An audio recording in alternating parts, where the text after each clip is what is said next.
I'm telling you, if he ain't got knobbies and you don't air down, you're just gonna die. If you fall down in the dirt, it's 'cause you didn't air down. That's what you got to do. If you're looking to take your very first trip off pavement, it can be really difficult to sort through all the advice and try to figure out what's real advice, what's good advice, and what's just downright bad advice.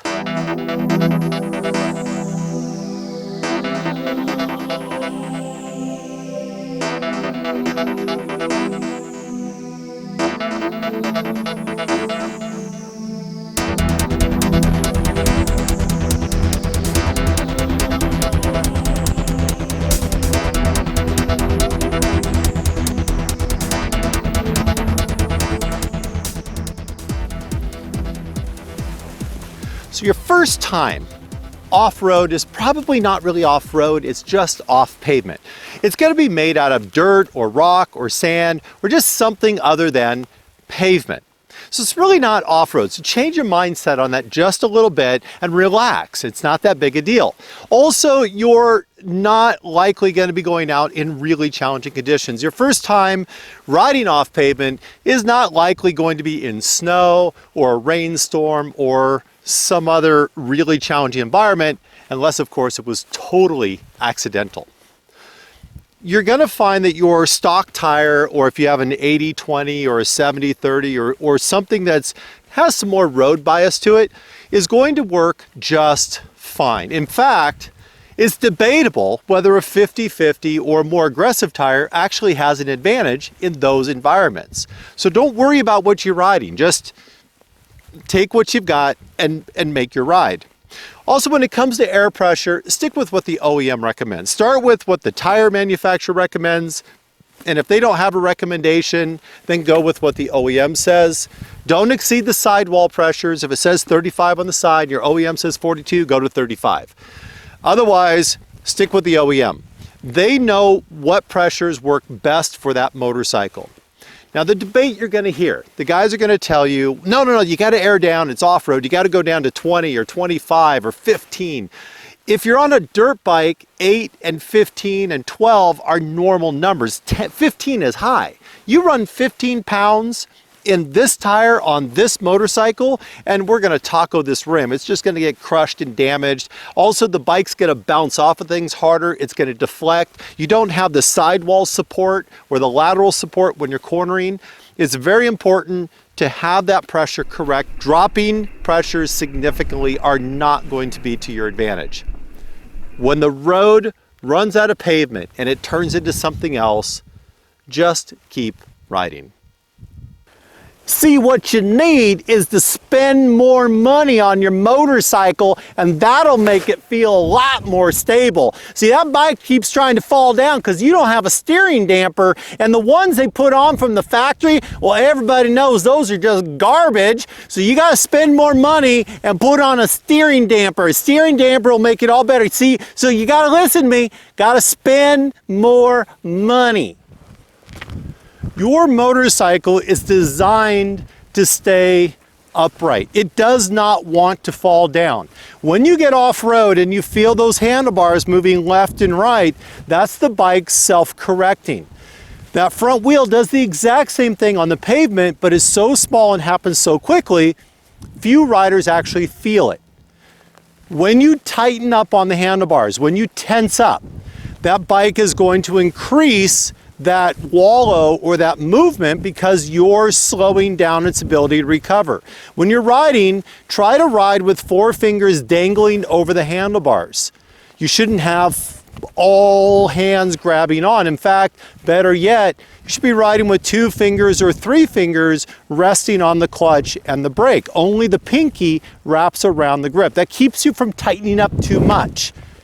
If you feel like you need to have a steering damper on your bike, chances are you need to fix your technique.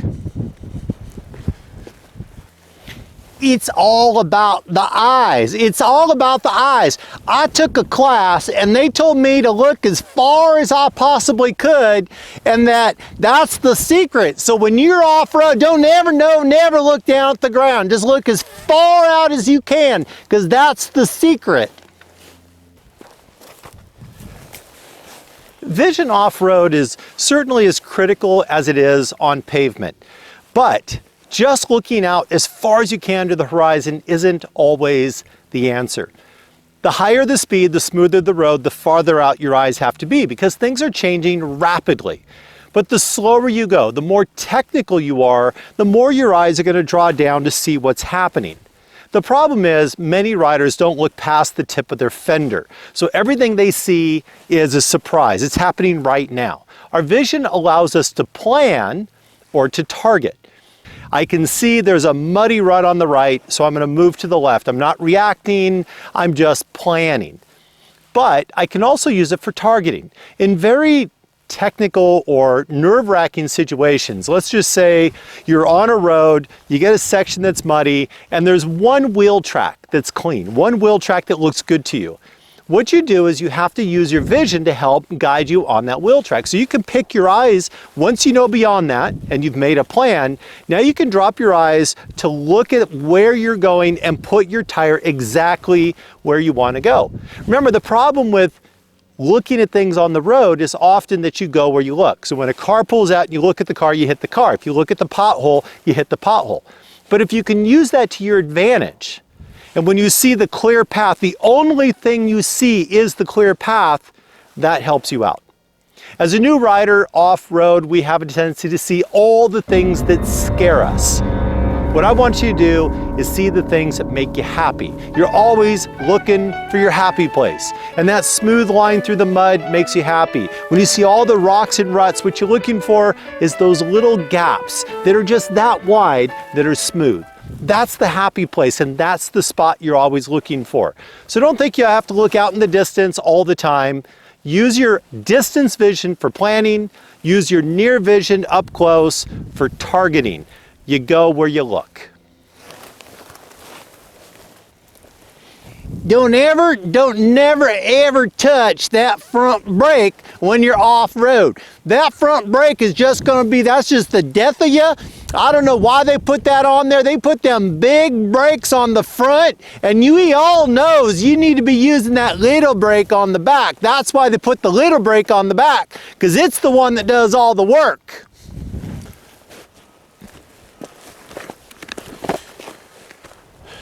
Using only your rear brake off-road is a dangerous habit to start and just bad technique. And this is especially important if you're going downhill. If you're only using the rear brake, you'll go a long ways if the bike ever stops before the bike stops. And you're gonna have less control because that bike's gonna fishtail and move around a lot more on you. The reason that myth came about was because people go for the front brake like they're on the pavement. They just grab those brakes assuming they're gonna have high traction. And you have to be much more delicate when you're in the dirt. The traction changes very rapidly. So as you're going downhill, you're just using 1 to 2 fingers on that front brake, but that's your stopping power, that's your control. And the rear brake is only used so we don't overwhelm the front and to help keep the bike in line. But have no doubt, it is your front brake that is going to stop you and stop you quickly, even off-road.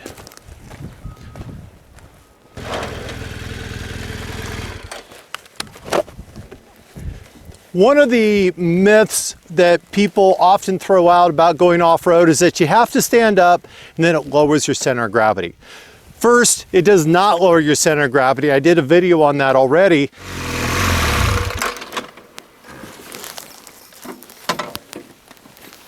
All right, this myth goes like this. If I stand off-road, then I lower my center of gravity. And the thought process is that if I stand on the foot pegs as opposed to resting all my weight on my butt, then when I stand, because I'm supporting the majority of the weight down low, that I lower my center of gravity.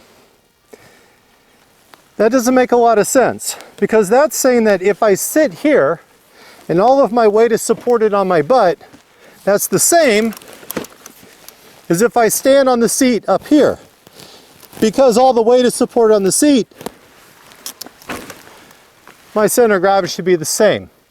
But sitting is okay. If you're riding off-road and you're riding very fast, or you're riding in very technical or difficult terrain, then by all means standing is important, but you have to do it properly. You can't just stand up and assume it's going to work for you. But sitting's all right. Just don't sit like you do when you're on the pavement. If you're sitting down and you're sitting back on the bike and you're comfortable, you're just waiting for something bad to happen. You have to move forward on the motorcycle, so you have bend in the elbows, you have bend in the body, and you're forward. This means that the bike can tip and rock, it can go left and right, and it can still stay underneath you nice and neutral. You should always be straight above that bike. It also keeps you from whiskey throttle. Whiskey throttle is when you're sitting in this position, the bike deflects off of something or changes direction rapidly, unexpectedly, which can happen, and you're thrown back on the motorcycle. You end up grabbing a handful of throttle, and now you're just holding on for dear life, waiting to see what happens next. And it's never good. If you're going to sit, and again, perfectly acceptable, especially if you're new to off-road, make sure that you're sitting forward, you stay relaxed, enjoy the ride, and let the bike move freely underneath you.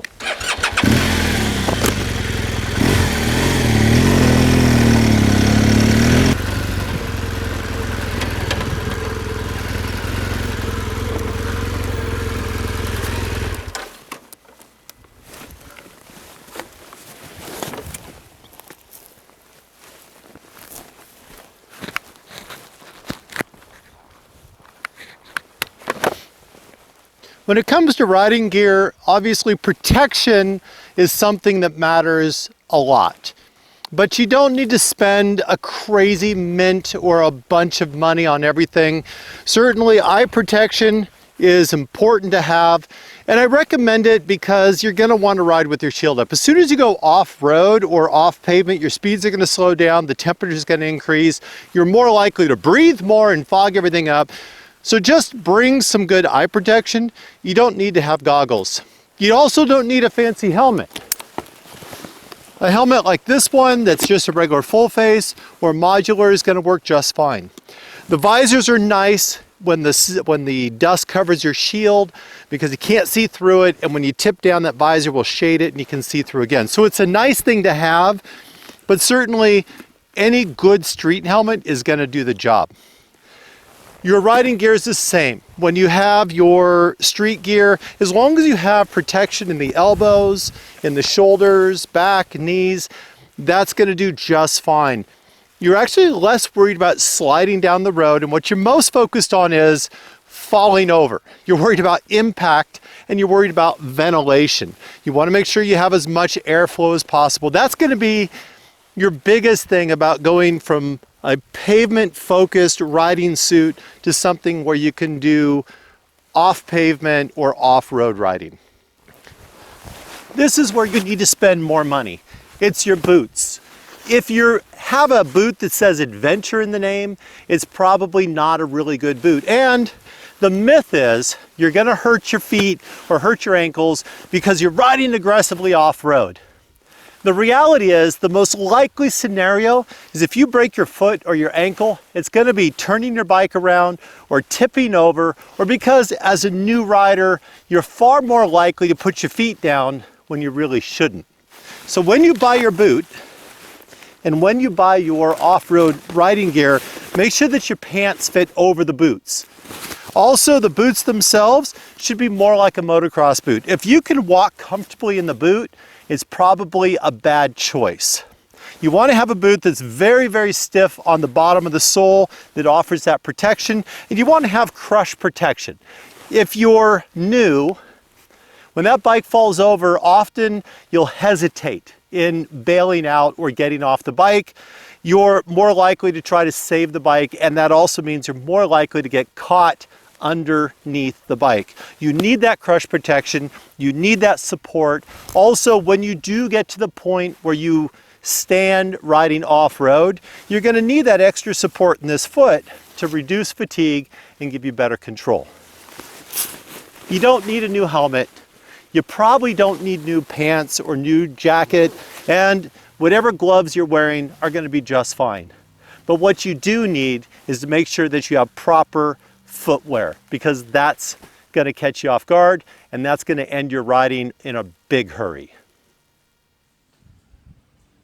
Besides my US-based adventure training, I will be in Iceland this year doing a class in August. If you're interested in doing any of the adventure training camps, events, or training tours with me, just go to Tkacs.com. You'll be able to register and see more information there. If you just want to support the videos, you can do a one-time donation through YouTube, or you can join me on Patreon and help support not just the video channel, but the podcast and other information.